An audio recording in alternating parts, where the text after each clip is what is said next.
네, 반갑습니다.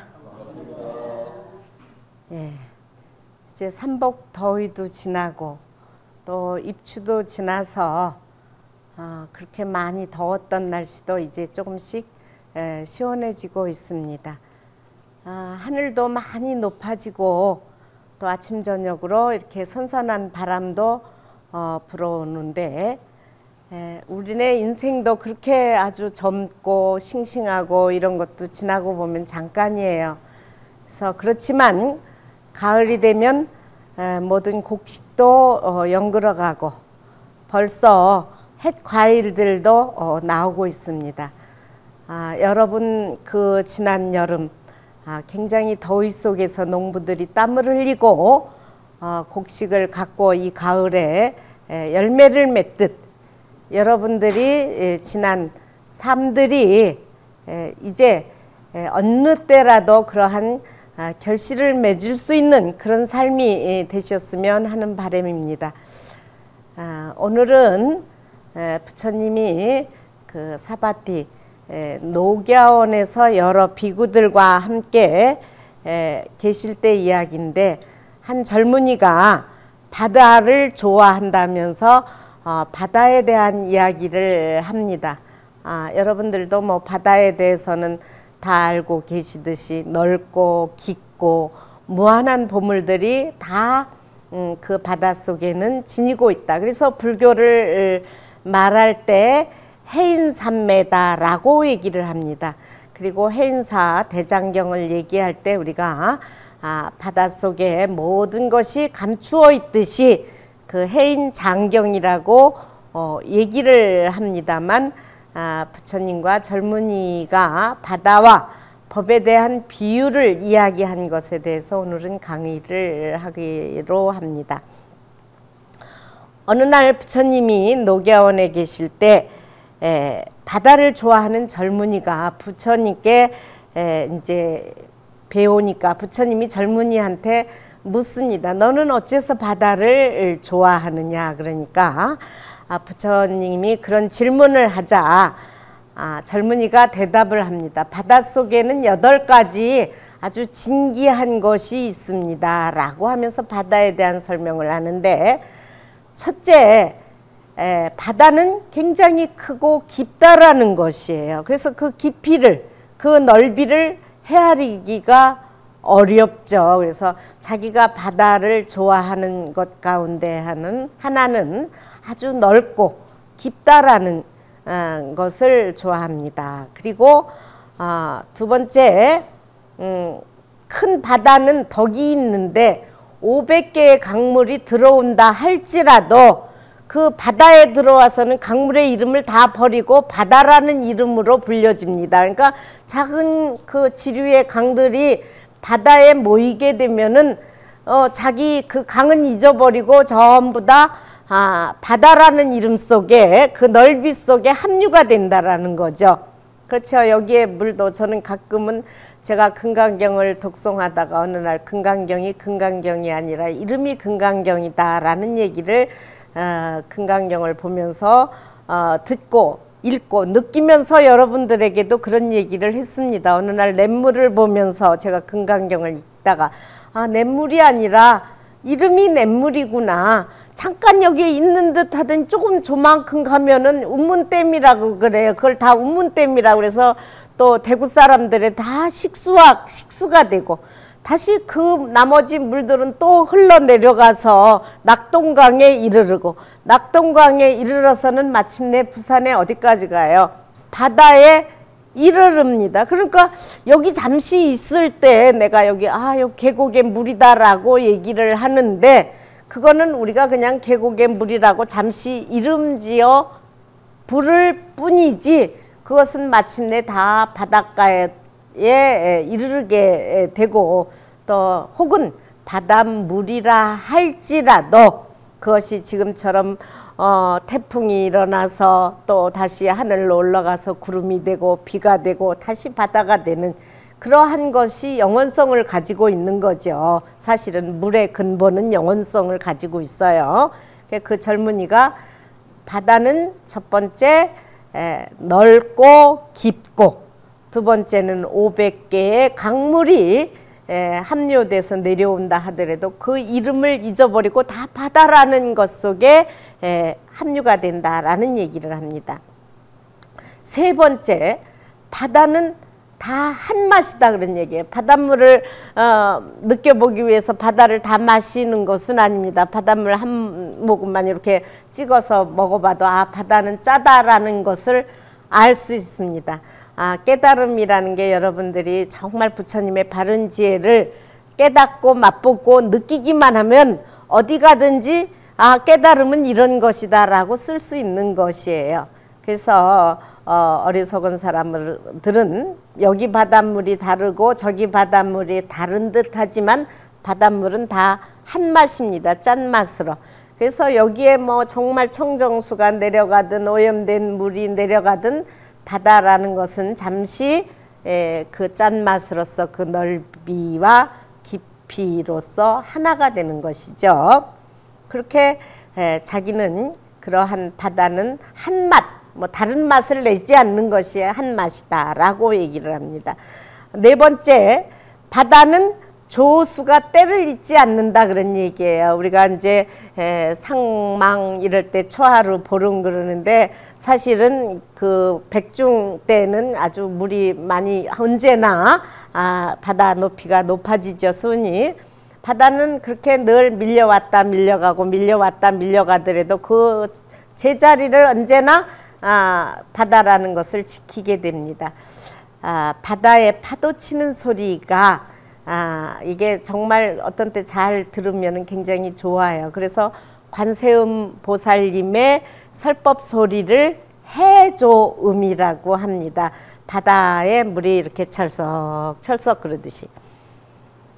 여러분들이 바닷물이 물론 파도 칠 때 무섭기도 하고 바다에 대한 이야기는 많이 있습니다만 여러분들이 거제도 몽돌을 보셨는지 모르겠지만 이 거친 돌들이 바다까지 굴러가 가지고 그 바닷물이 쓸려 가지고 그게 얼마나 쓸려서 그 바다에 그 돌들이 정말 그 맨질맨질한 몽돌이 되겠어요. 그러니까 수행이라는 그런 거야. 끊임없이 이렇게 닦다 보면은 내 마음에 거친 것이 하나도 없어야지 되는 거예요.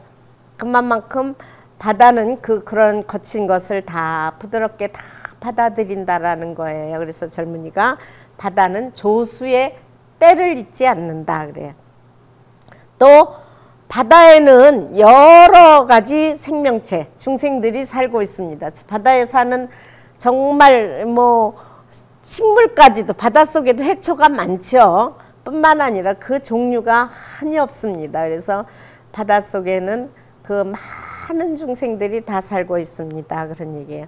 그리고 바다에는 어떤 것을 받아들여도 좁아지지 않는다라는 거예요. 무엇을 받아들여도 정말 지류가 들어오든 더러운 것이 들어오든 깨끗한 것이 들어오든 다 받아들여서 넘치지가 않아요. 물론 때에 따라서 우리가 폭풍이 일어서 잠깐 일어날 때도 있지만 장자의 비유품에는 그런 것이 있습니다. 어느 날 이제 큰 파도가 일어났어요. 그러니까 옆에 파도가 작은 파도가 일어난 거야. 작은 파도가 생각하기를 큰 파도에게 나는 왜 이렇게 파도가 작지? 그러고 이제 물으니까 큰 파도가 있다가 옆에 있으면서 내 밑을 한번 바라봐라. 그러니까 너랑 나랑은 하나야. 사실은 뭐 바람이 인연에 따라서 좀 크게 일기도 하고 적게 일기도 하는데 그거는 인연 따라서 우리가 살아가다 보면 복을 많이 지은 사람은 복을 많이 받기도 하고 그것이 우리는 사실은 현생사의 일이 가만히 보면 금생사의 일만은 아니에요. 우리 여기 보살님 가운데 쌍둥이 손자를 두었는데 스님 희한합니다. 쌍둥이라도 어째 그렇게 하는 짓이 다른지 식성부터 또 하는 짓부터 서로가 정반대래요. 자, 같은 뱃속에서 나와서 같은 말하자면 교육을 받고 같은 엄마 아빠의 영향을 받고 자라는데도 이게 이렇게 차이가 나는 거예요. 그러한 그 생명체라든가 이런 것은 과거 전생업이라고 볼 수밖에 없는 거예요. 서로 인연은 가깝지만 지은 바가 다 다른 거야. 그래서 현생사의 일이 우리가 오랜 동안을 보면은 전생사부터 연결이 돼 있고, 또 사실은 내일의 일도 오늘 내가 어떤 업을 짓고 어떤 생각을 하고 어떤 일을 하느냐에 따라서 그렇게 내일이 달라지는 거예요. 근데 바다라는 것은 여러 가지를 다 받아들여도 언제나 넘치지 않고 다 포용을 하고 좁아지지 않는다라는 거예요. 자, 일곱째는 진주와 같은 아주 귀한 보배들이 바다에 보석이 있다라는 거예요. 그래서 일곱째, 바다에는 진주도 있고, 사실은 바다에 조금 더 깊이 들어가면 뭐 우리가 그 바다 밑에는 석유까지도 얼마나 많은 매장량들이 있고, 그 바다 밑을 또 헤아릴 수도 없지만은 바다에 사는 것뿐만 아니라 그 밑에는 산과 바다와 뭐 별게 다 있죠. 또 바다에는 금, 모래와 같이 4가지 보배로 된 수미산이 있다라고 그래요. 그래서 사바세계에는 4해가 있는데 사바세계에서 가장 높은 산이 수미산이라고 하는데, 사실은 이 우리가 해발이라든가 이런 것도 다 바다를 기초로 해서 우리가 얘기를 하잖아요. 근데 바닷속에도 엄청난 높이의 산들이 다 존재하고 있다라는 거예요. 그래서 이렇게 해서 자기는 나는 바다를 언제나 좋아합니다라고 젊은이가 얘기를 하니까 부처님께서 나에게도 이 부처님 법, 그 나의 법에도 8가지 아주 좋은 보배가 있다 그러면서 비구들이 이 법을 좋아하는 데는 비구, 우리 스님 저부터도 이렇게 출가를 해서 이렇게 수행을 하고 있는데 이 법에 8가지 좋은 것이 있다라고 말씀을 하십니다. 첫째는 부처님 법에는 계율이 있어서 방일하지 않는다라는 거. 이 세상에 물론 바다에도 여러 가지 많은 생명체가 있지만은 노력하는 자에 의해서 바다에도 여러 가지 우리가 건지는 일들이 많지만은 이 부처님 법도 우리가 방일하지만 않으면 깨달음도 얻을 수 있고 얼마나 평화롭게 살 수도 있고 그러는 거예요. 그러니까 부처님 법에는 방일하지 말라라는 법이 있다라는 거예요. 게으르지 말라. 그러니까 그런 계율이 있고, 두 번째는 이 세상에는 4가지 계급이 있다. 말하자면 인도 같은 데는 사성 계급이 있잖아요.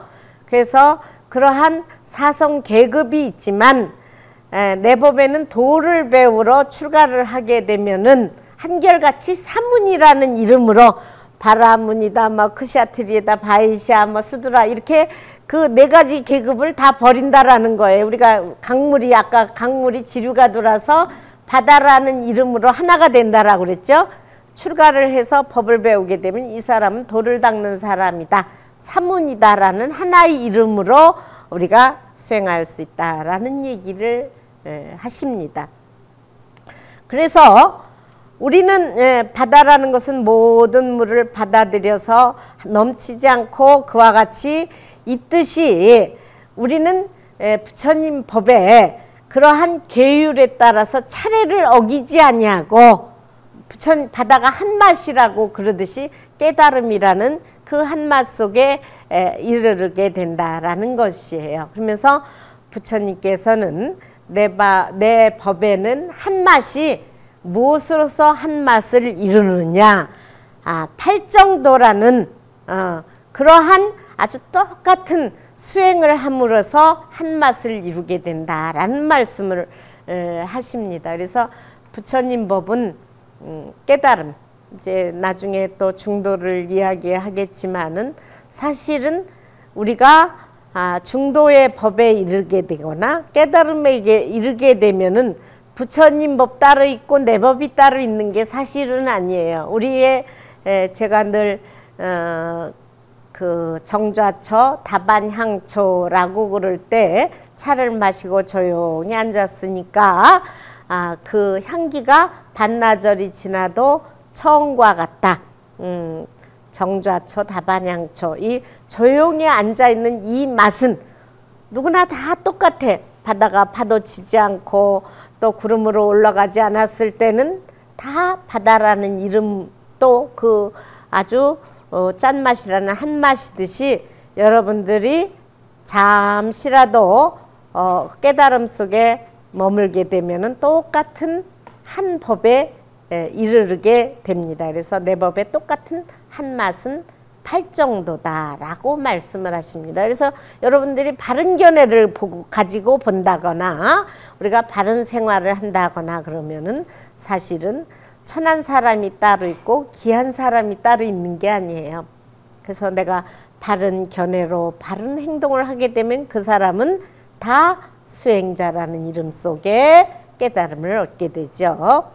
그래서 다섯 번째는 내 안에는 미묘한 법이 가득 차 있다라고 그래요. 백천만검 그 무상심심 미묘법이라고 우리가 늘 그러잖아요. 부처님 법 가운데는 뭐 여러 가지 법이 다 들어있어. 그러니까 바닷속에 여러 생명들이 다 살듯이 사실은 내 마음속에 일어나는 중생심만 해도 끝도 없어요. 한번 생각해 보세요. 그러니까 사실은 내 하나의 이 몸뚱아리 속에도 많은 생명체, 세포는 뭐 수십억 개라 그러죠. 그러니까 그 세포 수는 헤아릴 수도 없지만은 내 이 바른 법을 깨닫게 되면은 마치 바다와 구름과 비와 냇물이 하나이듯이 여러분들이 삶이 부처님 법과 내가 지금 지류로 살 뿐이고 내가 지금 뭐 여러 가지 모양으로 가난하거나 부자라거나 이런 여러 가지 모양으로 살지라도 사실은 내 안에는 바다를 떠나지 않았다라는 거, 아까 작은 파도가 큰 파도와 다르지 않다라는 것을 알 수 있는 거예요. 그래서 그렇게 말씀을 하시고 여섯 번째는 바닷속에 보배가 있듯 내 법에는 온갖 보배가 있다. 그 중에 가장 큰 보배는 뭐예요? 깨달음의 보배, 열반의 보배, 복과 지혜의 보배가 가득 차 있는 거예요. 그 다음에 일곱 번째 부처님께서 온갖 중생들이 집을 떠나서 머리를 깎고 법복을 입고 도를 닦아 열반에 든다. 열반에 들게 되면은 더하고 덜함이 없다. 열반에 든 몸은 누구는 더 부자고 누구는 더 가난하고 누구는 잘났고 누구는 못났고가 없어. 열반의 마음은 똑같아. 바다라는 이름 속에, 바다라는 맛 속에, 바다라는 것 속에 우리가 그냥 편안하고 또 똑같은 이름으로 불리우고 모든 생명체를 기를 수 있고 바다가 짠맛이지만 언제나 정수시키면 별별 게 다 나와요. 바다는 구름도 되고 비도 되고 그렇죠? 나라는 걸 잘 쓰게 되면 이런 무한대에 나가 있어. 부처님 법이 무한대에 나가 있는 거예요. 자, 마지막으로 부처님께서 내 안에 바다에 금모래가 깔려있듯 삼매가 있어 비구들은 그것을 알고 즐긴다. 늘 말씀드렸지만 부처님께서 말씀하시기를 낮 가운데 제일 즐거운 것, 우리가 여러 가지 즐거운 일이 많잖아요. 뭐 자식을 낳아서 즐겁지만 조금 있으면 자식이 또 속을 썩인다고 걱정이야. 돈이 들어와서 걱정이지만 돈이 나간다고 걱정이야. 좋아하고 명예를 얻어서 좋아했지만 명예를 잃어버린다고 또 슬퍼해. 얼마나 우리가 다 보잖아요. 건강하다고 하지만은 또 얼마 있으면 이게 언제 병이 들지 몰라. 그래서 세상에 즐거움이 많은 것이 있지만 그건 너무나 잠깐이고 내가 가장 즐길 수 있는 것은 열반 적정의 낙. 내가 편안한 마음으로 삼매를 들 수 있다면 그 낙보다 좋은 것이 없다라고 그랬어요. 그러니까 부처님께서 바다의 모든 금모래가 끌려있듯 내 안에 그런 무한한 보배가 들어있다라고 말씀을 하십니다. 이렇게 이 말을 듣고 젊은이는 부처님께 기의해서 마음이 열리고 의심이 풀리고 나중에는 괴로움의 원인조차도 다 버리고 우리가 조그맣게 괴롭다라고 하는 것들이 지금 잠깐 스쳐가는 모양이지 나는 바다와 같은 넓이, 바다와 같은 많은 보배 창고를 가지고 있다라는 것을 알기 때문에 작은 것에 연연하지 않고 진리에 대해서 깨닫게 됩니다. 그래서 우리도 아까 말씀드렸듯이 바다를 볼 때는 또 산을 볼 때는 우리가 이제 요산 요수를 얘기를 하죠. 산을 좋아하고 바다를 좋아하고 이런 얘기를 하는데 우리가 산을 좋아하는 자는 이 어진 사람이고 물을 좋아하는 자는 지혜로운 자다라는 얘기를 하지만 거기서 그런 것을 배울 수 있기 때문에 그 사람들이 지혜와 어질물 배우는 거예요. 여러분들이 이렇게 부처님 말씀을 듣고 바다에 대해서 한번 다시 생각하고 여러분 마음을 한번 다시 생각해서 내 안에 바다와 같은 그런 넓고 깊고 보배가 가득 찬 아무리 보배가 많아도 쓰지 못하면 얼마나 안타까운 일이에요. 지금부터 나머지 우리가 늘 살아가는데 충분한 보배로운 삶을 살아갈 수 있기를 바라옵니다. 네, 감사합니다.